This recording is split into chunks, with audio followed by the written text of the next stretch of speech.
Paz do Senhor, queridos irmãos, estamos aqui mais uma vez para esta videoaula agora da lição de Judenis, que tem esse tema muito interessante que trata a respeito do estudo panorâmico do livro de Apocalipse, tá bom? E nós já estamos avançando para a lição de número 2, a lição de número 2 que tem esse título, A Visão do Cristo Vitorioso, ou a visão do Cristo glorificado, glorioso, exaltado, não é? Não é mais aquele Cristo que está na cruz, não é mais aquele Cristo que está no túmulo, não é mais aquele Cristo que andava sem onde reclinar a cabeça, sendo mal recebido pelas pessoas, mas é um Cristo vitorioso, um Cristo que venceu a morte. Nunca na história alguém conseguiu este feito, a não ser Jesus, porque estava tudo profetizado acerca dele. Então, meus irmãos, vamos lá, tem muita coisa boa aqui para nós falarmos com vocês a este respeito. O tema, o título, o versículo-chave está em Apocalipse 17, 18, que fala exatamente da visão de João. Quando eu vi, caí aos seus pés como morto, e ele pôs sobre mim a sua destra, ou seja, a sua mão, dizendo, não temas, não tenha medo. Eu sou o primeiro e o último, o que vive, fui morto, e eis que estou aqui vivo para todo sempre. Amém. E tenho as chaves da morte e do inferno. Louvado seja Deus. Meus irmãos, vamos lá, eu tenho aqui também o gráfico esboço para mostrar para vocês, que tem todas essas informações, né, a respeito desta lição, que é muito interessante. Vamos lá para a gente ganhar tempo. Então, esta lição, diferente da primeira, a primeira tinha 4 pontos, 4 tópicos, e essa aqui tem apenas 3 tópicos, seguindo o padrão normal da CPAD. Então, nós temos aí o Cristo encarnado, porque está falando da humanidade de Jesus, encarnação, nascimento original, objetivo da encarnação e crença na encarnação, tá bom? Temos também o segundo ponto, o Cristo glorificado, que está falando já da sua deidade. Você percebe que, então, existem 2 fases, né, importantes. A primeira fase de Jesus, que fala tanto da encarnação até a morte de Jesus, você tem ali, por exemplo, falando da humanidade de Jesus. Porque, como homem, ele precisava nascer, como homem, ele precisava sentir as mesmas coisas que nós sentimos, né? Fome, sede, todas essas coisas aqui, os sentimentos também. Como homem, ele veio com esse propósito de morrer, de dar a sua vida por muitos, né? E aí, então, você tem essa virada na vida de Jesus, porque quando ele ressuscita, agora ele está mostrando também a sua deidade, ou seja, a sua divindade. Isso é muito importante. Não que o Cristo encarnado não mostre a sua divindade, tá bom, irmãos? Mas o foco não era a divindade. Por exemplo, quando diz lá que o Verbo se fez carne, o Deus Todo-Poderoso se fez carne, então está mostrando que ele realmente, de ser divino, ele tinha então que se humanizar. É um texto que nós vamos ter como base, que eu acho impressionante, porque aborda todos esses aspectos aqui. O texto de Filipenses, que Paulo fala exatamente sobre isso, né? Vamos falar mais sobre isso daqui, tá? Aí o Cristo glorificado já está falando da divindade de Jesus. É o Cristo que ressuscita, é o Cristo que é assunto aos céus, é elevado aos céus, né? As bênçãos oriundas, decorrentes dessa ascensão de Jesus, tá bom? A segunda vinda de Cristo também está dentro da sua deidade, dentro da sua divindade. Então, fala do Cristo glorioso, vamos mostrar sobre isso aqui, a vinda gloriosa, o arrebatamento e seu aparecimento triunfal, tá bom? Vamos lá. Meus irmãos, primeiro ponto está tratando sobre o Cristo encarnado, tá bom? E eu gostaria muito de mostrar o texto de Filipenses, que acredito que vai ser muito importante para toda essa nossa meditação. Então, meus irmãos, esse texto de Filipenses capítulo 2, nós fizemos um gráfico com base nele, e eu acredito, professor, que vai ser muito importante para você ministrar, porque todos esses aspectos que a lição fala a respeito da encarnação de Jesus e da sua vinda gloriosa, do Cristo vitorioso, estão dentro desse texto. Filipenses 2:5, de sorte que haja em vós o mesmo sentimento que houve em Cristo Jesus, que sendo em forma de Deus, não teve por usurpação ser igual a Deus, mas aniquilou-se a si mesmo, tomando a forma de servo, fazendo-se semelhante aos homens. Achando-se na forma de homem, humilhou-se a si mesmo. Aqui é a doutrina da kenosis, do esvaziamento de Cristo, né? Ou seja, do fato de que, mesmo sendo ele Deus, ele não usou as prerrogativas divinas, tá bom? Então, o versículo 8 diz, achando-se na forma de homem, humilhou-se, esvaziou-se, sendo obediente até a morte. Olha como entra a questão da morte aqui, e a morte de cruz. Então, o primeiro momento está falando desse esvaziamento, a encarnação do verbo, e aí depois diz que ele se humilhou até a morte de cruz, né? Crucificação. E aqui você já tem a virada que eu estava dizendo para vocês. Pelo que também Deus o exaltou soberanamente, ou seja, aquele Cristo que tombou lá na cruz, que foi colocado lá no túmulo, agora Deus está exaltando. Como é essa exaltação? É levantando ele, tá bom? Então Deus o exaltou soberanamente e lhe deu um nome que é sobre todo nome, para que ao nome de Jesus se dobre todo o joelho que estão nos céus e na terra. Aqui nós já estamos vendo também esse vislumbre, não é?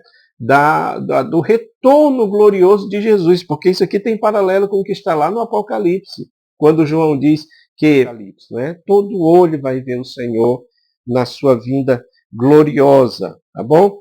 Toda língua confessará que Jesus Cristo é o Senhor, para a glória de Deus Pai. Então, meus irmãos, esse texto de Paulo aos Filipenses está tudo isso aqui que nós falamos para vocês. E eu gostaria, professor, apesar de eu ter feito o gráfico esboço está lá, já falei para vocês sobre cada aspecto dele, eu vou me basear no gráfico esboço, mas também quero me basear nesse gráfico que eu fiz especialmente para vocês, que fala dos 4 atos importantes a respeito de Jesus. Professor, isso aqui é algo que é muito bom todos nós sabermos, e não só sabermos, como também empregarmos. Meus irmãos, eu afirmo para vocês que isto aqui é a razão da nossa fé.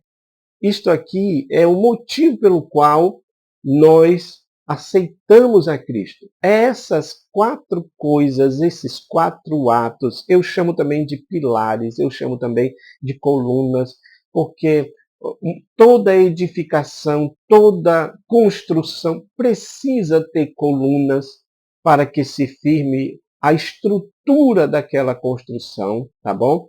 Esses 4 atos, eles são, portanto, as colunas principais da nossa fé.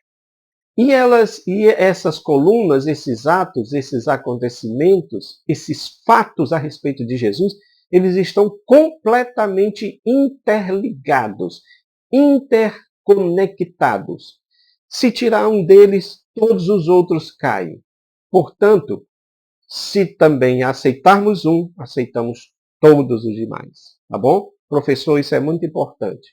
Eu tenho pedido ao Senhor para até o fim da minha vida pregar sobre isso. Já preguei sobre isso em cultos evangelísticos, porque nós precisamos fazer isso, as pessoas precisam conhecer quem é Jesus. E esses 4 pilares que falam do nascimento, da morte, da ressurreição e da glorificação, ou seja, do retorno glorioso de Jesus, eles são atos importantíssimos, inegociáveis.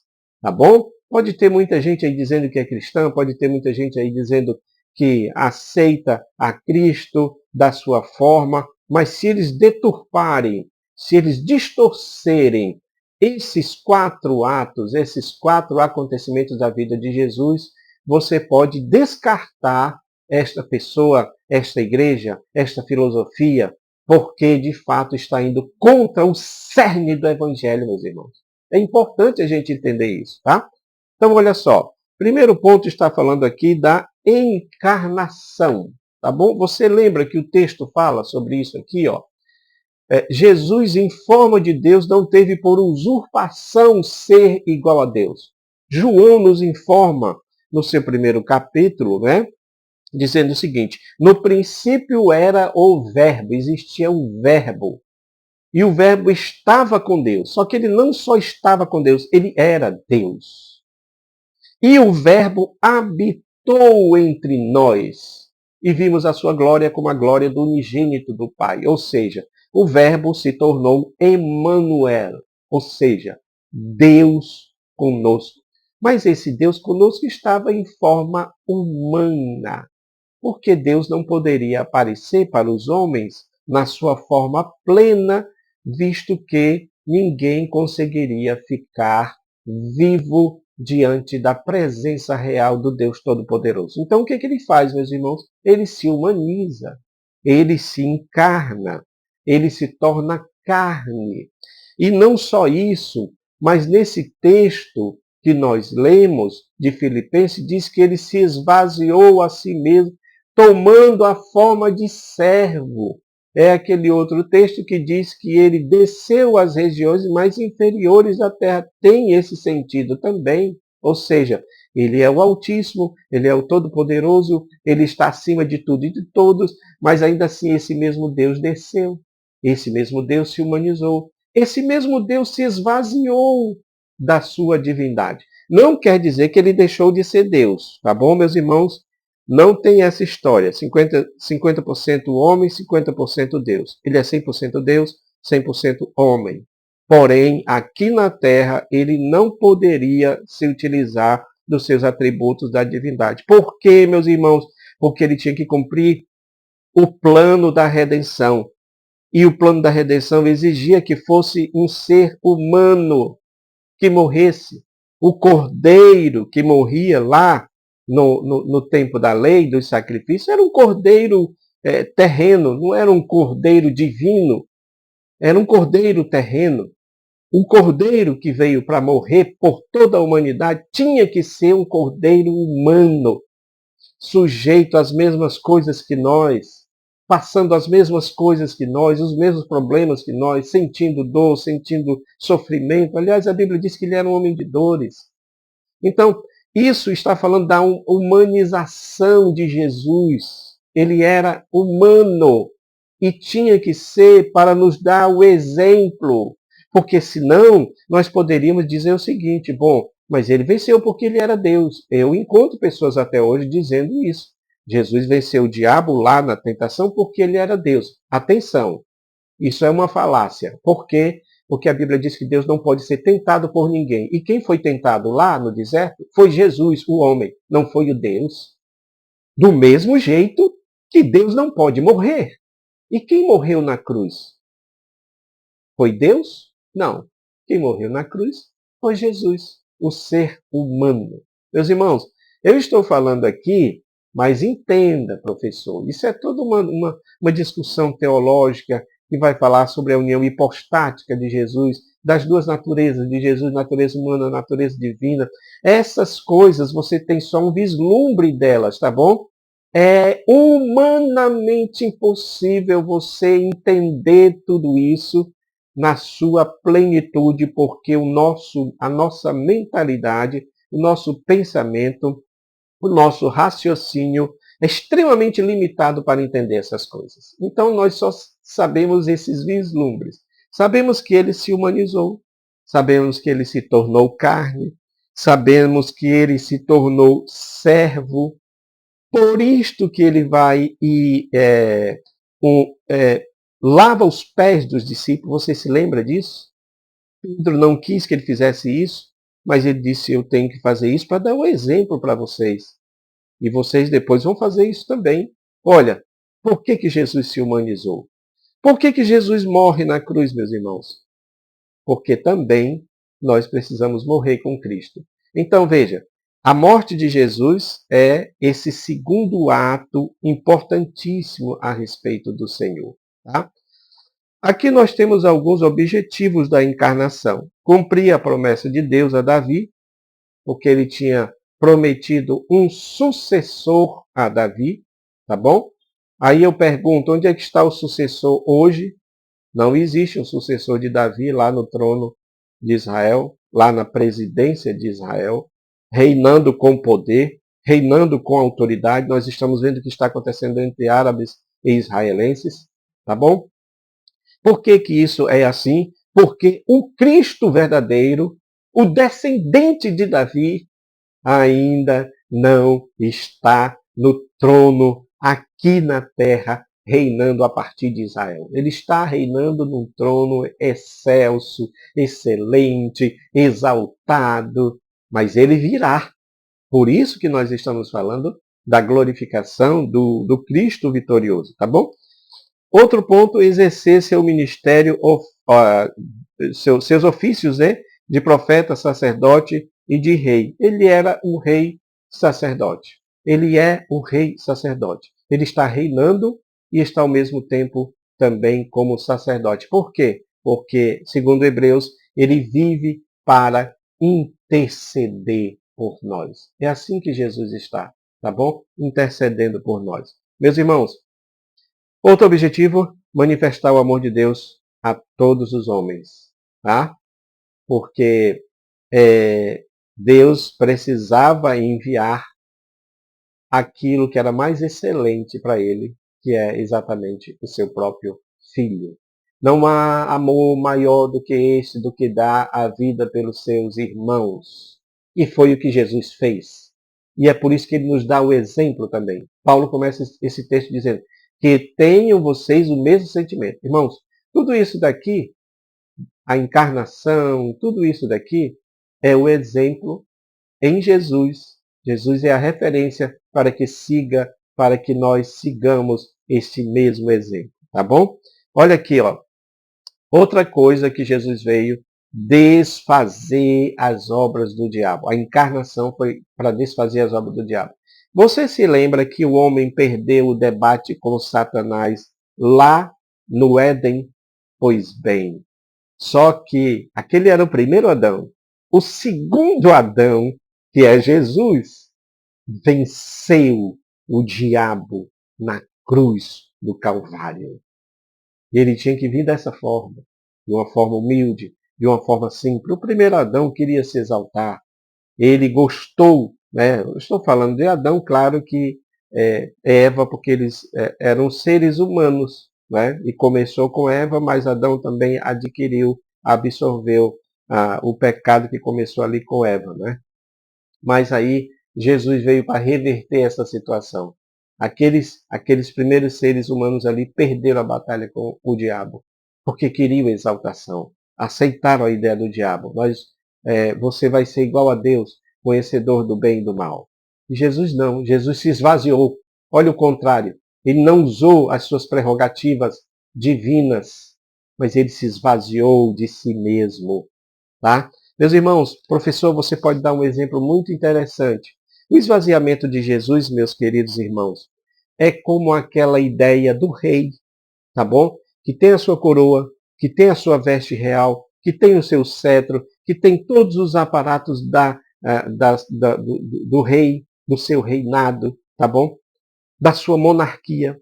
Mas este mesmo rei resolve tirar a coroa, resolve tirar o seu manto real, resolve tirar, sabe, os seus anéis, resolve tirar, deixar o seu cetro. Ele faz tudo isso e veste uma roupa de plebeu bem comum e vai descer para viver entre os plebeus, entre a plebe, entre o povo comum. Ok? Uma pergunta. Pelo fato daquele rei deixar suas vestes, deixar a sua coroa, deixar o seu cetro, descer do seu trono e se vestir de plebeu, ele deixou de ser rei? Evidentemente que não. Ele só está com uma outra roupagem, pois foi assim que Jesus fez.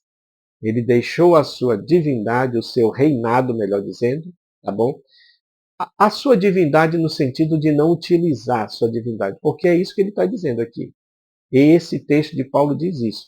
Ele esvaziou de si mesmo, porque ele não queria usar as suas prerrogativas divinas, tá bom? E veio habitar entre nós como um ser humano comum, né? Que coisa maravilhosa, tá bom? Meus irmãos, é importante nós acreditarmos nisso, é importante nós pregarmos sobre isso. Aliás, essa é uma mensagem que, ao meu ver, era para ser pregada, inclusive lá no Natal. No Natal se fala muito superficial sobre isso e o principal do nascimento de Jesus é o seu esvaziamento. Isso que deveria ser pregado. Ok? Vamos lá. Olha só. Agora, é claro que a humanização de Jesus, essa primeira parte da humanização de Jesus inclui a sua morte, né? O nosso comentarista não colocou aqui, mas nós estamos acrescentando isso porque tem a ver com aquilo que Jesus fez, com o objetivo principal que ele veio aqui na Terra, que foi morrer por nós, que foi vencer o diabo, que foi derrotar Satanás, aquele que tinha o poder sobre a morte, segundo diz lá em Hebreus, né, capítulo 2.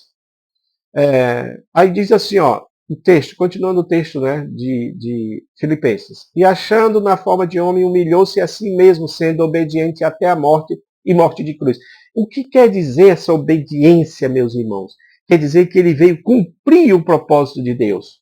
Quer dizer que ele também fechou a sua boca. E aí combina com o que está lá em Isaías. Como ovelha muda foi levado ao matadouro e não abriu a sua boca. Aleluia! Por quê? Porque tinha que acontecer dessa forma. E aí a Bíblia diz que agradou a Deus moê-lo. O que quer dizer isso? Alguns interpretam isso de maneira estranha, mas isso quer dizer, meus irmãos, uma doutrina chamada propiciação. Se tornou o sacrifício de Jesus propício a Deus, que aceitou o sacrifício, já que nem todo sacrifício era aceito, mas o sacrifício de Jesus era perfeito. O Cordeiro perfeito. Eis aí o Cordeiro de Deus que tira o pecado do mundo. Quando Jesus morreu, Deus aceitou o sacrifício de Jesus. Portanto, toda a obra da salvação se consumou na cruz do Calvário. Deus aceitou o sacrifício de Jesus. E isso é maravilhoso. Meus irmãos, agora, preste atenção numa coisa, professor. A Bíblia diz que a morte não poderia detê-lo. Se Jesus estivesse lá no túmulo, até os dias de hoje, ele seria como um dos outros qualquer fundadores de religião. Mas a Bíblia diz que a morte não poderia detê-lo. E ele já tinha dado todos esses sinais, tá bom? Destrua esse templo e em 3 dias reconstruirei. Como pode isso? Nossos pais passaram 46 anos construindo esse templo e você diz que vai construir ele em 3 dias? Porque eles não entendiam que ele falava desse templo que era o Espírito, que era o templo do Espírito Santo, que era o corpo dele, que seria morto, mas ao 3º dia ele iria ressuscitar. Irmãos, isso é maravilhoso. Então, a morte não pôde deter Jesus. E mais, ele veio para destruir o império da morte. Você se lembra? A morte é algo que ninguém escapa nesta vida, mas houve um que entrou nos seus domínios, que entrou nos seus aposentos, digamos assim, e venceu a esta morte. Por isso que ele disse que as portas do Hades não iriam prevalecer contra a sua igreja. Por quê? Porque ele iria vencer o Hades. Ele iria vencer aquela concepção grega de um Deus que tinha um reino, que levava todos os mortos para lá e ninguém saía. Não. Então, quando Jesus ressuscita, ele está dizendo: o Hades não tem poder sobre a minha vida, porque ele venceu a morte. Então ele ressuscitou e isso é glorioso porque já faz parte, sim, da divindade de Jesus. Meus irmãos, dentro dessa ressurreição de Jesus, tem algo também muito importante que a gente precisa dizer para vocês, que é exatamente a ascensão do Senhor Jesus. E eu quero dizer, eu quero ir no ponto-chave. Você se lembra quando Jesus disse para os discípulos que assim como Moisés levantou a serpente no deserto, ele também seria levantado? Quando ele fosse levantado da terra, atrairia muitos para si?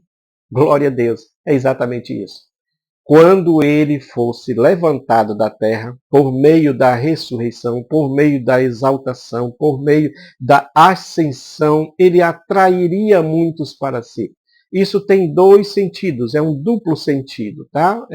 Podemos dizer que é a lei da dupla referência, porque ele está falando daqueles que iriam ser atraídos pelo seu evangelho, que iriam aceitá-lo, que iriam abraçá-lo, mas também está falando daquele momento em que, quando ele vier, muitos que estão mortos serão atraídos para o Senhor e nós iremos para o encontro dele nos ares. Isso por causa dessa ascensão, pelo fato dele ser elevado às alturas.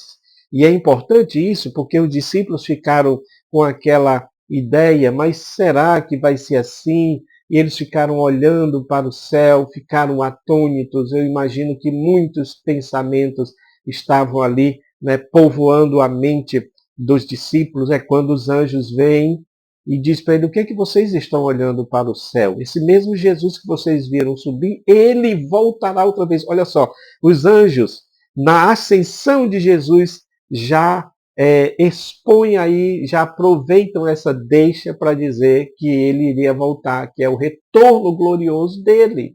Então é muito importante nós entendermos que Jesus, ele foi assunto aos céus, ele entrou na dimensão celestial, e agora ele está assentado à destra de Deus poderoso, como sacerdote, mediador entre Deus e os homens. Duas bênçãos aqui provenientes da ascensão. Primeiro, a salvação e presença, que foi aquilo que eu disse para vocês, né? Jesus atrairia muitas pessoas para ele. Você foi atraído para Jesus? Eu fui atraído para Cristo. Isso é lindo, né, meus irmãos? E também a garantia do retorno. A garantia do retorno. Por isso que nós cantamos: a força que atrai a mim é forte, não vacilarei. Ouvindo eu Jesus chamar. Você se lembra? Porque quando ele nos chamar, nós responderemos, nós iremos ao encontro do Senhor nos ares, seremos atraídos. Meus irmãos, eu já escrevi uma reflexão sobre isso, está lá no nosso grupo, tá? É como se fosse o grande imã. Jesus é esse grande imã de Deus que atrai os homens para si. E ele continua fazendo isso e vai fazer isso quando ele voltar novamente. Professor, vamos para a parte da glorificação de Jesus, que é muito importante também, tá? A visão do Cristo glorificado. Meus irmãos, eu tenho também um outro gráfico, tá bom? Que está falando sobre isso, a glorificação de Jesus, tá? E aqui o nosso comentarista, ele fala sobre isso, sobre como foi que João viu a Jesus. Professor, agora eu queria que você entendesse esse raciocínio. Jesus foi assunto aos céus, os discípulos ficaram pensando, olhando para cima, os anjos vieram e disseram: esse mesmo Jesus que vocês viram subir, ele descerá outra vez, né? Mas Jesus tinha dito também para João, já abordei isso aqui antes, tá bom? Quando ele disse assim para Pedro: eu quero que ele fique vivo, a respeito de João, que Pedro tinha dito. O que é que vai acontecer desse daí? Jesus tinha dito: eu quero que ele fique vivo até que eu venha. Como assim? Por isso que criou-se aquela lenda que João não morreria. Mas lá só está dizendo o seguinte: eu quero que ele fique vivo.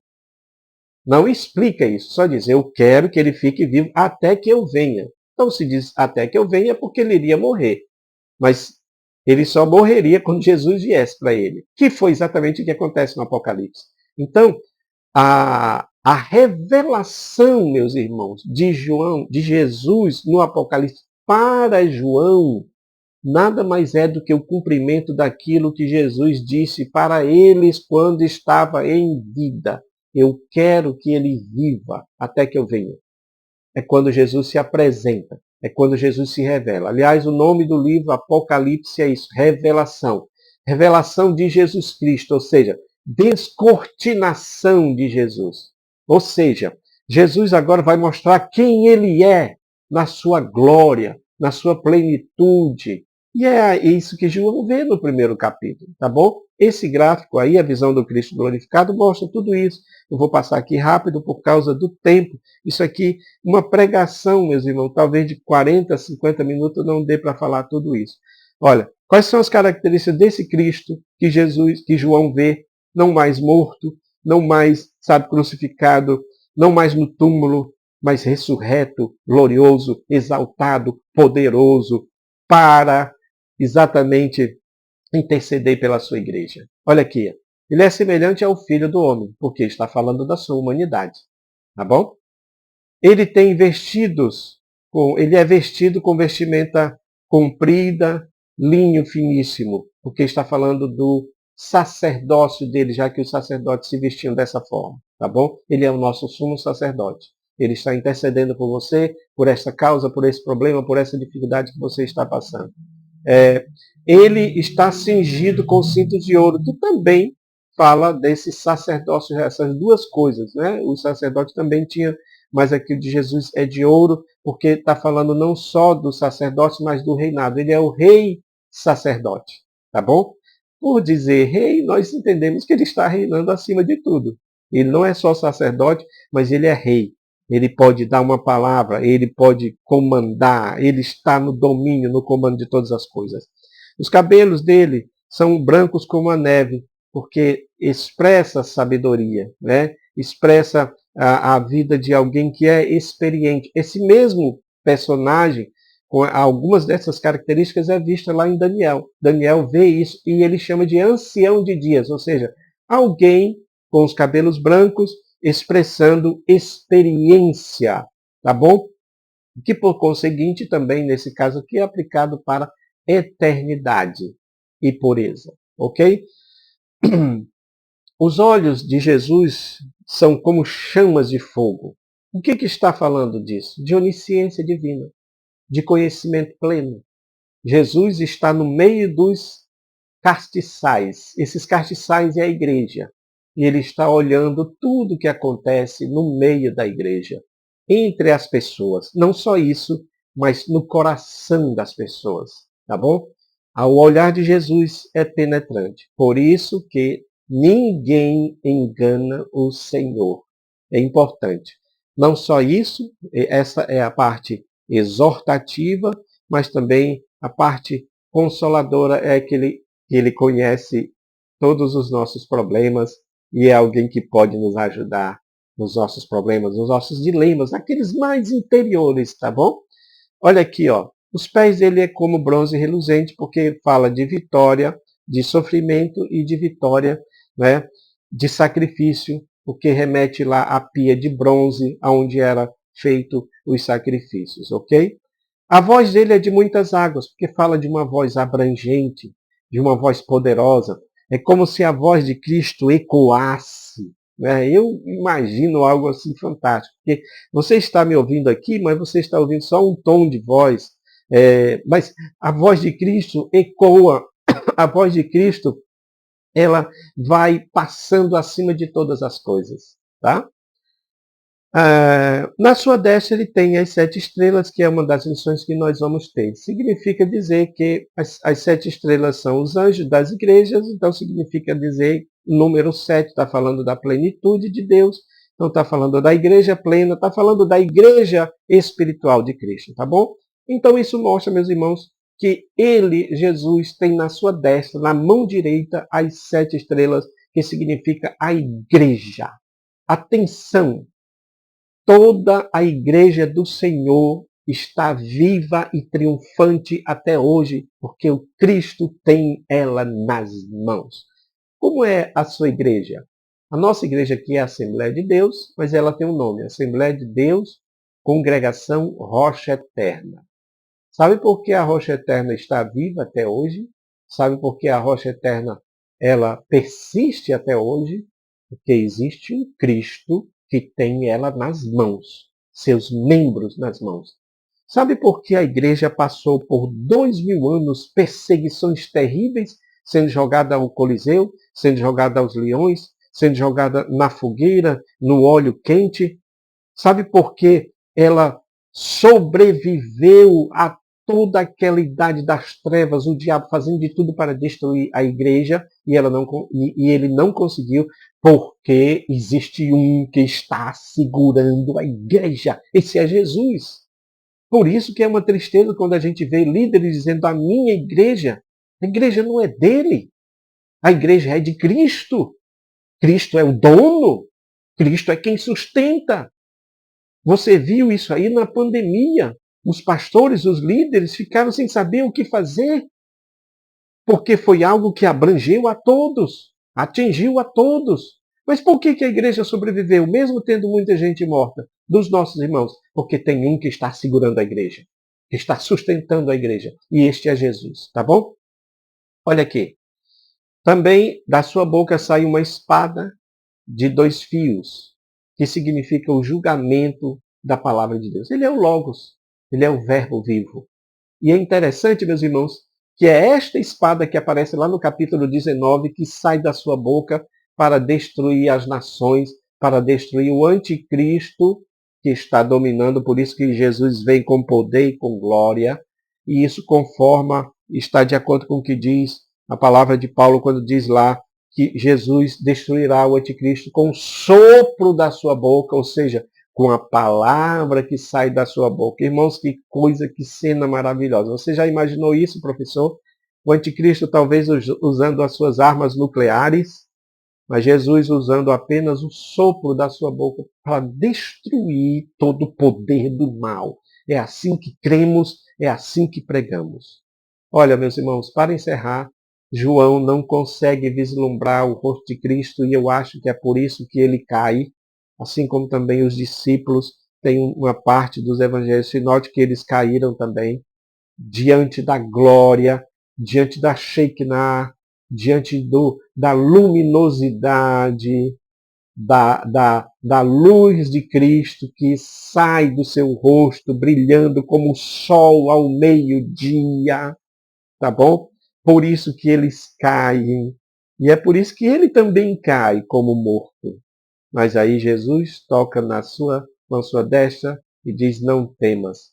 Meus irmãos, esse Cristo é o Cristo que nós ansiamos ver. João fala sobre isso. Assim como ele é, nós o veremos. Professor, que Deus nos dê graça, que Deus nos dê força, que Deus nos dê ânimo. Pegue os gráficos. Não cobramos nada. Tem muita gente aí cobrando. Deus vai nos dar graça para a gente continuar fazendo isto sem cobrar os irmãos, tá bom? Mas pegue os gráficos. Seja também parceiro no sentido de divulgar esse trabalho. Você pode fazer isso. Você pode fazer isso. Divulgar esse trabalho. Se essa aula, se esses gráficos forem importantes, faça isso para a glória e honra do nome do Senhor, tá bom? Que Deus abençoe a vida de cada um de vocês. É o que nós desejamos em Cristo Jesus. Amém.